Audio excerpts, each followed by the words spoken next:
តែនៅក្នុងភាសាខ្មែរយើងគឺមានលក្ខណៈគេហៅថាសឹងតែដូចគ្នាដល់ពាក្យនេះយើងប្រែថាឈឺ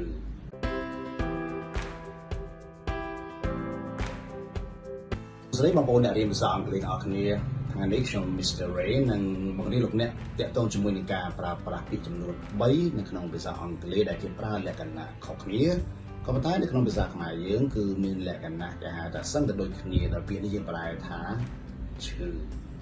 អញ្ចឹងពាក្យទាំង3នោះមានអ្វីខ្លះឥឡូវយើងមើលលើกระดาษធានរបស់គ្នាទី1យើងមានពាក្យថា ache ណាពាក្យនេះអានថា ache អូខេ ache ទី2យើងអានថា hurt អូខេ hurt ត hurt និងពាក្យទី3 pain ណា pain អញ្ចឹងខ្មៅនេះគឺជា phonetic alphabet ណាគឺជា sing ដើម្បីបង្ហាត់យើងឲ្យដឹងអំពីរបៀបតើគេអានពាក្យហ្នឹងគេអានយ៉ាងដូចម្ដេចអូខេអញ្ចឹងខ្ញុំមកផ្ដោតទៅលើនៃការបង្រៀន sing ទេប៉ុន្តែខ្ញុំផ្ដោតទៅលើអត្ថន័យនៃការប្រើប្រាស់ពាក្យនីមួយៗតើពាក្យ ache ពាក្យ hurt និងពាក្យ pain យើងប្រើដូចម្ដេចទី1ថតទី1 my foot aches or hurts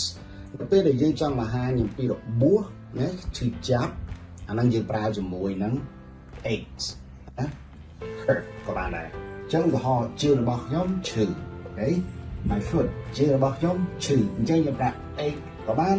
ប្រើ hurt ក៏បានពីរហ្នឹងគឺអាចប្រើបានដូចគ្នាប៉ុន្តែអត់ប្រើជាមួយនឹង pain ទេទី2 my head aches my head ក្បាលរបស់ខ្ញុំឈឺទៅពេលណាដែលបងប្អូនចង់បង្ហាញអំពីអារម្មណ៍ថាវាឈឺដដែលគិតឈឺតិចឈឺអានឹងយើងប្រើ aches ដោយសារបើយើងបង្ហាញអំពីពាក្យមួយដែលវាកាត់ឡើងដដែលឈឺដដែលអានឹងយើងប្រើ ache ទី3 I hurt my knee yesterday ចឹងខ្ញុំធ្វើឲ្យជើងរបស់ខ្ញុំនឹងរងរបួសសារតែ hurt នេះគឺជាអតីតកាល yesterday អញ្ចឹងអតីតកាលរបស់ hurt គឺ hurt អញ្ចឹង hurt អត់ដែរទេអញ្ចឹងហើយបានយើងអត់មាន s ណាអាហ្នឹងតាក់ទងក្បួនវិជ្ជាករខ្ញុំមិនបាត់លើនឹងពេកទេណាគ្រាន់តែយើងកត់សម្គាល់ឲ្យខ្លួនឯងអញ្ចឹងនៅពេលណាដែលយើងធ្វើឲ្យខ្លួនឯងរងរបួសអូខេអញ្ចឹងយើងប្រើជាមួយនឹងពាក្យថា hurt យើងអត់ប្រើជាមួយនឹងពាក្យថា ache ទេអូខេខ្ញុំធ្វើឲ្យរងរបួសអូខេខ្ញុំធ្វើឲ្យជង្គង់របស់ខ្ញុំរងរបួសកាលពីម្សិលមិញ right ឧទាហរណ៍ទី4 it pains me to recall childhood នៅពេលដែលយើងឈឺចាប់អ្វីមួយណាតាក់ទងជាមួយនឹងផ្លូវអារម្មណ៍របស់យើងអាហ្នឹងយើងប្រើពាក្យថា pain ធ្វើឲ្យយើងឈឺចាប់នៅក្នុងអារម្មណ៍ឧទាហរណ៍ it pains me វាធ្វើឲ្យខ្ញុំឈឺចាប់ណា to recall មកថារំលឹកអូខេ to recall រំលឹក childhood នៅកម្មាភាពរបស់ខ្ញុំអញ្ចឹងនៅពេលដែលយើងធ្វើឲ្យមានអារម្មណ៍ថាឈឺចាប់ក្នុងផ្លូវអារម្មណ៍អាហ្នឹងយើងប្រើជាមួយនឹង pains ស្រុកមកវិញការប្រើប្រាស់នៅពាក្យថា ache ពាក្យថា hurt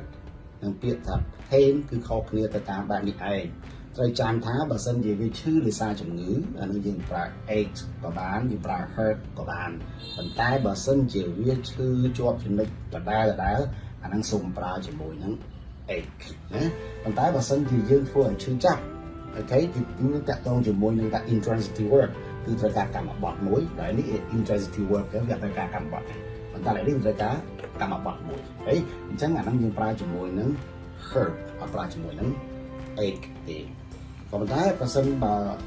ធ្វើឲ្យឈឺដែរប៉ុន្តែតាក់ទងនឹងផ្លូវអារម្មណ៍អាហ្នឹងសូមប្រើជាមួយនឹង